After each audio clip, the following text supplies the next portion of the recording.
Here main slate, James, a big 10 gamer kicking off the week. We have Coors Field on the slate. We might have a couple of games with some weather issues, but all in all, a strong way to kick it off. Strong way to kick it off. Shout out to you and your newly started marriage, John. Over this Thanks. past weekend, you had a fantastic wedding. Nice. Your wife did a great job with everything. You were just there, but I it was attended. She you planned. attended. Yeah, yeah. Great weekend. So to kick off this slate, 10 games, interesting matchups, as you mentioned. Coors Field is always a doozy, and that game, of course, 11.5 total. We do actually have Hunter Green uh, on the rubber for Colorado. I don't know if that's a good thing or a bad thing. That seemingly is the case with Hunter Green regularly, like even when Right. it's not Coors. Is it a good thing or a bad thing that he's pitching? We don't know. Looks like Connor Siebold is Yeah, I was gonna expected to say. pitch for Colorado. He Red Sox great. Yeah. Um, Big strikeout guy so in the minor leagues, not a strikeout guy for the not a major league. strikeout guy in the majors. Any other notable Vegas stuff is Michael Wacha and the Padres, biggest favorites on the board, -205. Framber Valdez, -180. Over unders, let's see, 9 runs in that San Diego KC game. Brad Keller towing the hill there for Kansas City. Do we have anything else? Boston, Seattle, 9.5 implied runs in Boston, which kind of surprising because George Kirby is like kind of good and Seattle's up Seattle's offense offense is isn't. trash. Yeah. Yeah, so not surprising to see 9.5 there, but that's all we have for notable Vegas Yeah, that's odds fine. We'll and hop right into it lines. again. We got 10 games to go over. We'll start off at the pitcher spot. You mentioned Framber Valdez being one of the higher favorite win total games there. Houston at home against Chicago. Framber himself coming off of a dominating performance against the Angels last time. 8 innings, 1 earned, 12 strikeouts there. As we call Framber Valdez, he's the king of the quality start. He's given us quality starts and actually all but one. That was the debut game for him when they pulled him at 85 pitches. Other than that, he just rattled off, what are we looking at, like 8 straight quality starts Is since he, then? is he 7 going to break straight his own quality starts. record? He's going to break his own record of last year or what? He might. He might. And strikeouts have been great, right? Outside of that game against Philadelphia, 7, 9, 8, 12. So this feels like a very strong matchup for him, though he is a top price pitcher. We look at the Cubs and their rankings against left-handed pitching this season. And they've been okay, right? Yep. They haven't been as bad of an offense as they've been in years past, where we can kind of just go ahead and target them. They do have a 23% strikeout rate. That's good for seventh most, but that's coupled with a pretty decent ISO there. It's coupled with a pretty decent WOBA. So I think that there's and that's the last 2 weeks stats for them.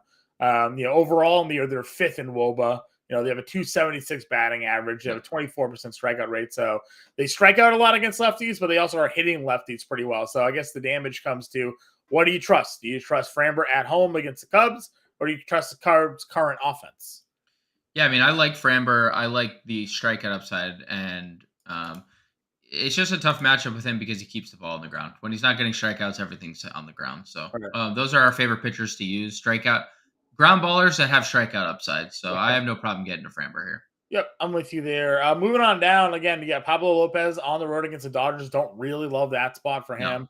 Mentioned George Kirby, good pitcher, but Boston's offense, they're very capable of putting up some crooked numbers there. So at $9,400, that one feels a little bit risky, like you mentioned. 9.5 run total in that game. Freddie Peralta here. This is one of those games where if you look at the DraftKings little board here, they got a rain symbol. We'll have to check in with our guy Kevin Roth there in the morning leading up to roster lock. See how bad the weather is going to be in St. Louis. We got Freddie Peralta against the Cardinals. Cardinals had some comeback wins against Boston over the weekend. The Kenley Jansen blew back-to-back saves against St. Louis. So that offense kind of came through at the right times. We talk about it all the time, though. Don't mean to speed rush through this, but we have Merrill Kelly, and we have him under 9K, and we have him against the A's. So it's feels like, for at least for us, we're always gravitating towards Merrill Kelly, but we're always over on the field. The field is always very underweight on Merrill Kelly. Yeah, and he's been extremely consistent this year, even in starts where he's kind of struggled, like last time out. Still got us through 6 innings. Had 6 Ks. The strikeouts, I think, have been the key for Merrill Kelly lately. 6, 10, 5, 7 his last 4 starts, kind of up from the numbers he's put up in years past. I mean, super safe floor for Merrill Kelly. I do like Freddie Peralta quite a bit here, 9K. He looks like the guy he was 2 years ago. 3 straight really good outings, including 23 strikeouts over his last 18 innings pitched. And he has a start against St. Louis already this year. 6 innings, 1 earned, 7 strikeouts, 102 pitches in that game. So yep, five of his 7 starts, he's put up 22 and a half or more fantasy points. Like he's just been incredibly consistent. A guy that was over 10K for 3 straight slates. Yep. Now is at 9K. So yep, I like that. I like that. So those are probably my 2 like upper tier guys. Like after Frambaugh, I'll look at Peralta and Kelly with you. In the mid tier, I kind of like Tanner Houck here at $8,100. I think he's in an interesting spot. I know the numbers do not look very good. He's had some pretty tough matchups. But you look at like the start against Minnesota, which is, as we talked about, not a good team. They have a pretty weak offense. He goes 7 innings, strikes out 7, gives up 3 earned runs, gives you 23 fantasy points. When I'm looking at sort of the matchups where he's done well on, they're the weaker offenses, and that's what we have here in Seattle. Now, the run total is certainly going to keep teams probably off of this spot, but Seattle on the year against right-handed pitching, the second highest strikeout rate. Against right-handed pitching, they rank 21st in WOBA. In terms of isolated power, they rank 19th. In terms of slugging percentage this year against right-handed pitching, they rank 21st. So it's really not a great offense, and we've talked about those struggles for Seattle here. I don't think anybody, again, is going to be on Tanner Houck, but I think there's some sneaky upside here. Yeah, and you mentioned like the strikeouts just aren't going away either. It's been the same thing for Seattle over the last 2 weeks. So perfectly fine getting to Houck. I don't know what to make of Michael Wacha because he's been really good again. And then he throws in these like random, just absolute we dunked in all in on Minnesota that game. Kepler and Buxton and all of them. He goes 6 innings, 1 earned, 4 Ks, and we get nothing out of it. So Kansas City's offense has been third best OPS in baseball over the last 2 weeks. I wish we could go back and pull the clips. I know we can, but I'm lazy. But we could go back and pull the clips of like every podcast. I kept on being like, Kansas City's offense is coming. Their offense is going to wake up. They're not this bad. Like we just kept on saying it. And then you started pointing out, and they're getting deeper. Like they added Nick Prado. They added like this guy. And all of a sudden now, instead of being 3 or 4 deep, they're 6 deep, and they're putting up a lot of runs. Right. So, and even Michael Massey hitting 9th has been pretty good for them lately. Like it's just been a better lineup. So I know Michael Wacha being the biggest favorite on the board feels like a trap. Good ballpark to pitch in San Diego. I don't know. Just might throw his hat into the ring as well. Yep, I agree with you. The last guy I'm going to throw on, and I feel like we just have to do this every podcast. Bailey Falter is a southpaw, and he is facing the San Francisco Giants. Bailey Falter has been awful for most of this year, but he does have a couple of good starts. So it's not like he's been absolute dog water every time he's gone to the mound.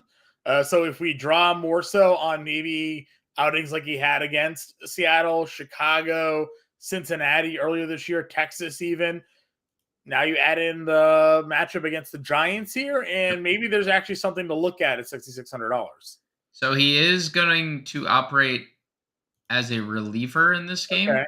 There's going to be an opener. We'll see if that means does he come in the 3rd? Does he come in the 4th? Sure. Is he coming in trailing? That's a tough sell. All good points. But it is a fantastic spot against an offense that just simply can flat out just can't hit lefties. So and you look at the rest of this value tier, it is disgusting. Yeah, we're not going Brad Keller or Alex Wood. Dane Dunning's been okay. He's been very good as he's been very good as a starter. But we're not going to throw him against Atlanta. I don't. But it's Atlanta. That's the key. He's been really good against the Angels and Seattle. Right, against good as a reliever, but like starting wise, Angels and Seattle on the road were his 2 good starts. Yep. Anybody else a pitcher for you? No. Okay. Just checking. We're not on the Alek Manoah maybe turns it around today experience, obviously, because his last offense was against the Yankees. So Yankees offense kind of rolling. Yep, kind of rolling. All right, had a good series against Tampa. So. Go catcher. Talk to me here. What's the go-to spot at catcher? Go-to spot. I mean, Stevenson 48 against Connor Siebold. I think a a lot of people are going to gravitate to. Mm-hmm. If you're not playing Michael Wacha, Salvi just continues to dude, this guy is on a different atmosphere right now. Back to back, another back to back days with home runs. So Salvi's in the lineup on Monday. I like that. If you're not on Tanner Houck, Cal Raleigh, we know he's better from. Yeah, this is the split. That's probably it. Like over 4K. I don't think I'm gonna get to Elias Diaz against Hunter Green. You can.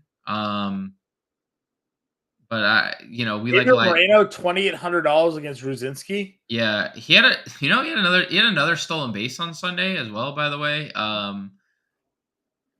gonna interesting that he's like running now, right? Like that's his second stolen base his last 10 games. Just on top of a 310 average. Why is he $2,800? It just I don't know. I mean, it's just because like you look at it and it's kind of a low.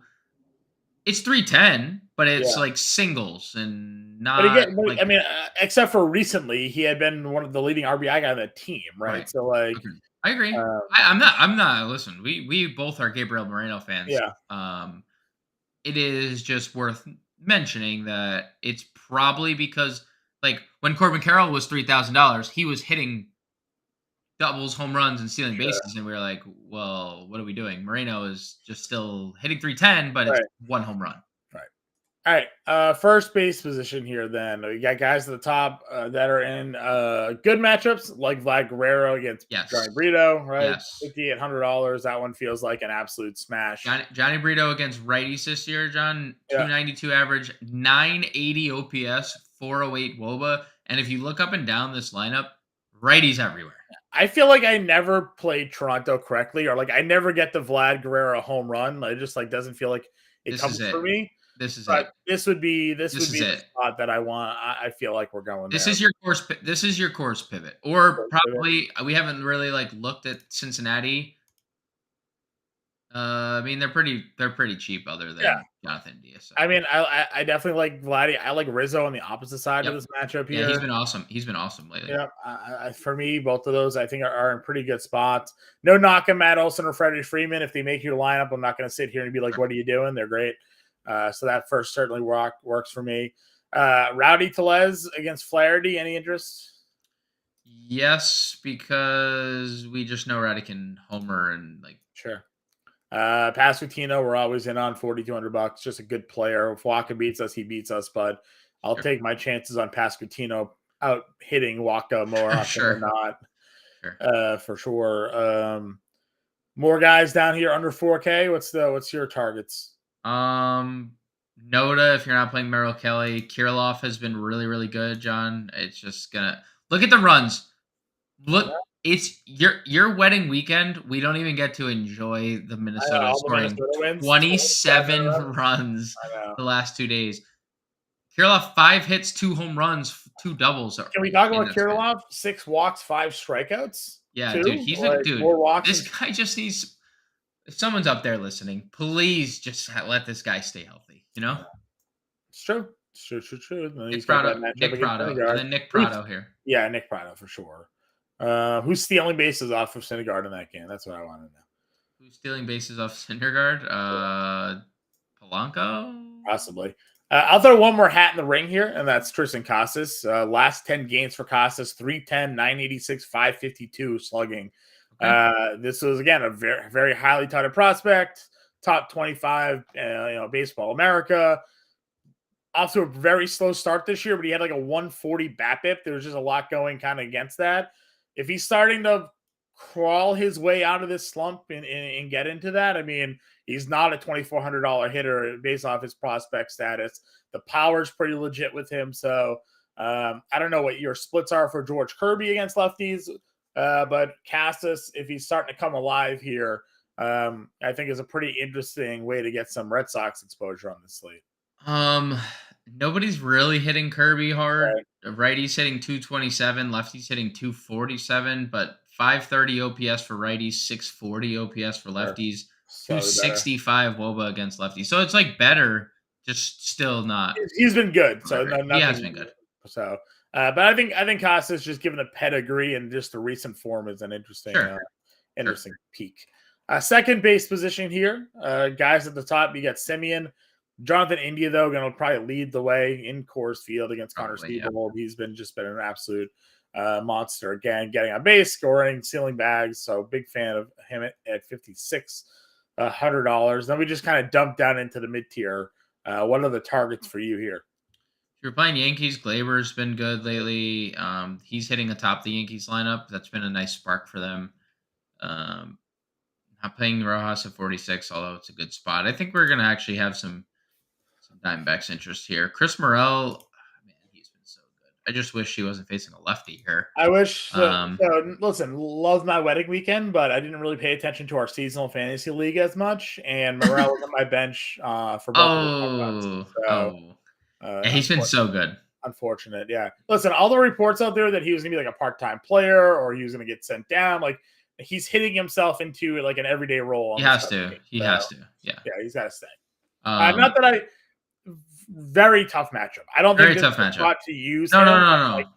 Speaking about him in general, a guy that I think is going to start popping up on our radar a little bit more here. Whit Merrifield at $3,900. I like it. 5 stolen bases in his last 3 games. Yeah, dude. Merrifield. 8 in the last 10. So like this is what he is now, right? Like he's a guy that led the league in stolen bases 3 years ago. Yep. So I'm fully on board getting some Blue Jays here. Mauricio Dubon continues to just do what he does, right? Like if you want 5 fantasy points, lock him in. Right? Yeah, honestly. That's what you're gonna get a hit and a run scored like probably within the first 2 at bats. Yep. Definitely worthy. And Manuel Valdez, he homered the other day. He's $3,100. Again, I know you're talking about tough matchups against Kirby, but Boston at home has been pretty strong there. Anybody else for you? Bryce Terang homered on Sunday for what it's worth. 783 OPS over his last 10 games. He's speed guy too, so he's cheap if you're playing guys against Jack Flaherty. Michael Massey too. 40. All right, Massey. He's been insane. He's been insane. 379 average his last 10. 1,100 OPS over that span. 2 homers and a bag stolen during that stretch as well. So, yep, I don't be fooled by the 218 batting average. It could be a spot for him to pop up. He hits 9th too, right? So, like wraparound stack for them too, like that. Third base position here. Devers up top. Matt Chapman was a guy that has cooled off considerably since his ridiculous start, but could be a turnaround spot for him here. Yeah, I think Matt Chapman goes through like the best and worst spells during the course of a baseball season. Yeah. Like every year. But this feels like you said, this feels like a spot that can help him break out. Righties are the split that kills Johnny Brito. And Matt Chapman against righties this year, 366 wobbles. Yeah. So. Yep. We haven't hit any San Diego yet because their players haven't really hit our board, but Machado at 47 against Keller definitely feels like a good spot. I know Machado not his best form, but still good matchup. Who in the mid tier are you looking at? Who in the mid tier? Ryan McMahon, if you're playing the Colorado side of the game. Nick Senzel, he's cooled off after a hot start, but hits in 405, lots of extra base hits over that span. So Senzel, 4,500 is okay. Patrick Wisdom gets a lefty. I don't think you need to go there, but he does mash lefties.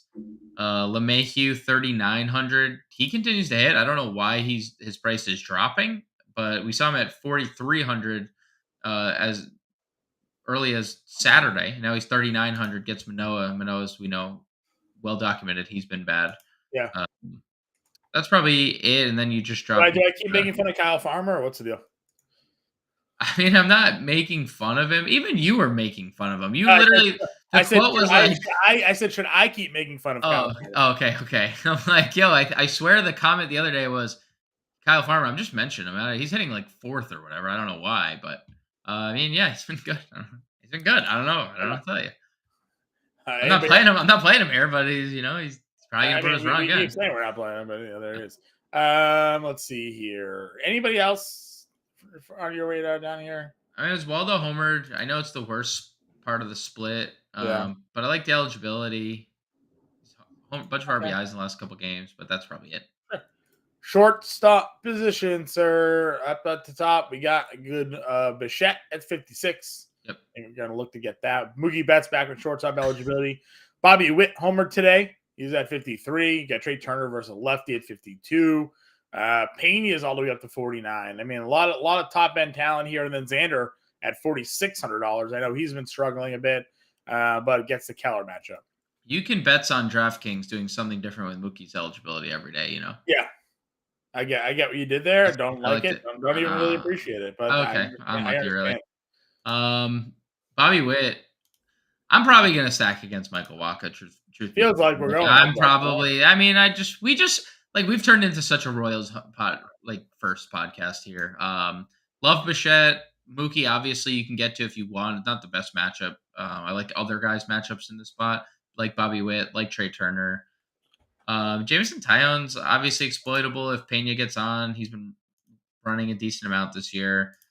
And then if you're playing Padres, like Xander's obviously in play, the issue is just he's been since the first he was hot for 3 weeks, and now he's been the hottest hitter, like one of the hottest hitters in baseball, if not the hottest hitter in baseball. And then it's just kind of cooled off. Alex Wood has been pretty bad this year. Yeah, it hasn't been good. Righty's hitting 294 with an 800 OPS, 365 WOBA. So we know, Yeah, Trey Turner's for Trey Turner as well. Very good. Where are we going here? Volpe's back. They moved him down in the lineup, and he's been crushing. Yeah, we know the stolen bases are there, but now 3 home runs in the last 10 games as well. It's three in his last 5. 3 and 5 with the 2 stolen bases. Right, so he's either homering or then he had a 2 stolen base games, so even better. This is what he was not going to be the best player of all time because the stretch is not sustainable, but this is what we expected. Sure. Casey Schmidt still just dude, so good. 550. I mean, he's so good. 3K, whoever's pitching for Philly. Yep. Falter, if he ends up being the long reliever here, that's great. Lefty versus righty matchup. Sign me up. Agreed. Let's see. Anybody else? No. No Paul DeJong for you? No. I'm kidding. You don't need to talk about it. Don't even waste your time. Outfield. Let's go. Let's run it. Judge, 62. Yep. Jordan against Taillon at 6K. Yeah, Jordan looks good, dude. He is rolling. Yeah, Tatis had that double homer game the other day. Again, he had 2 stolen bases on Sunday, I think, too. Yep. Juan Soto at $5,300. Finally, been amazing. He's been amazing. Come around. Yep. So $5,300 feels pretty strong. So as we said, kind of like a lot of San Diego here, that top end talent. They're all very expensive though. It's crazy that they've scored 3 runs or less in 4 straight games, and Soto and Tatis are both I know, but the talent is there, so they should eventually. Agreed. Corbin Carroll's right below Soto though, 52 against Brzezinski. That's a great spot for him there. Yep. You mentioned Buxton was running. I mean, we talk a lot about Noah Syndergaard. He's allowed the most stolen bases as starting pitcher. So, if Buxton gets on and maybe he starts to run a little bit more, there's a chance. He had that 2-day stretch. Yeah. Keyword was running. Right, but if there was a starter that he could run again, it would be nice. That's correct. Castellanos gets the lefty matchup against Wood at 49. Yep, he had a big day Sunday. Decent. Yeah, Charlie Blackman's still hitting. I almost never play Charlie Blackman, but if you're going to go Colorado, he's certainly there. Kalanick against Houck at 47. You mentioned Springer and Varsho, just both 46 right in that mid tier is pretty strong. Dude, Springer 46, all the numbers are on Springer's side are just still suggesting he's going to break out. Fraley against Siebold, 42. Yep. That feels great. Where's Friedel? Where is he at? Probably not too far down. I was hoping to find him. He's day to day. Yeah, $3,900. But another lefty bat if he's in the lineup. I would do it in a oblique on Sunday, so I guess that's something to watch. Yep. There for sure. Let's see. We tend to like Rooker, but always a guy that you can look at. Chas McCormick was good. Came off the IL, got hurt again. He finds himself hitting in the middle of Houston's lineup a lot. So if he's in the lineup, I don't mind the spot. Melendez is there. Story 36. trying to see if anybody's like clearly jumping out to me here. 3,100 JJ Bleday if you're not playing Merrill Kelly. Bleday's been awesome this year. Truth. Definitely a big fan of that. Let's see. We talked about Kirilloff as a dual eligibility, which is nice. We haven't talked any Atlanta. Are we? I mean, Dane Dunning's been good, but like if we're not going to pitch Dane Dunning, shouldn't we have interest in Atlanta? Probably. The issue with Dunning, the ground balls have been incredible for him this year. So it's not even like the best. It's not like this year's Dane Dunning has kind of been different than years past. Okay. Anybody else here that I'm just missing for you? Not that I see, and obviously that could change. Like, you want to play Brewers and you play Tyrone Taylor for a home run, be my guest. Sure. I don't see any. Like, Grossman's going to hit second, but it's Morton.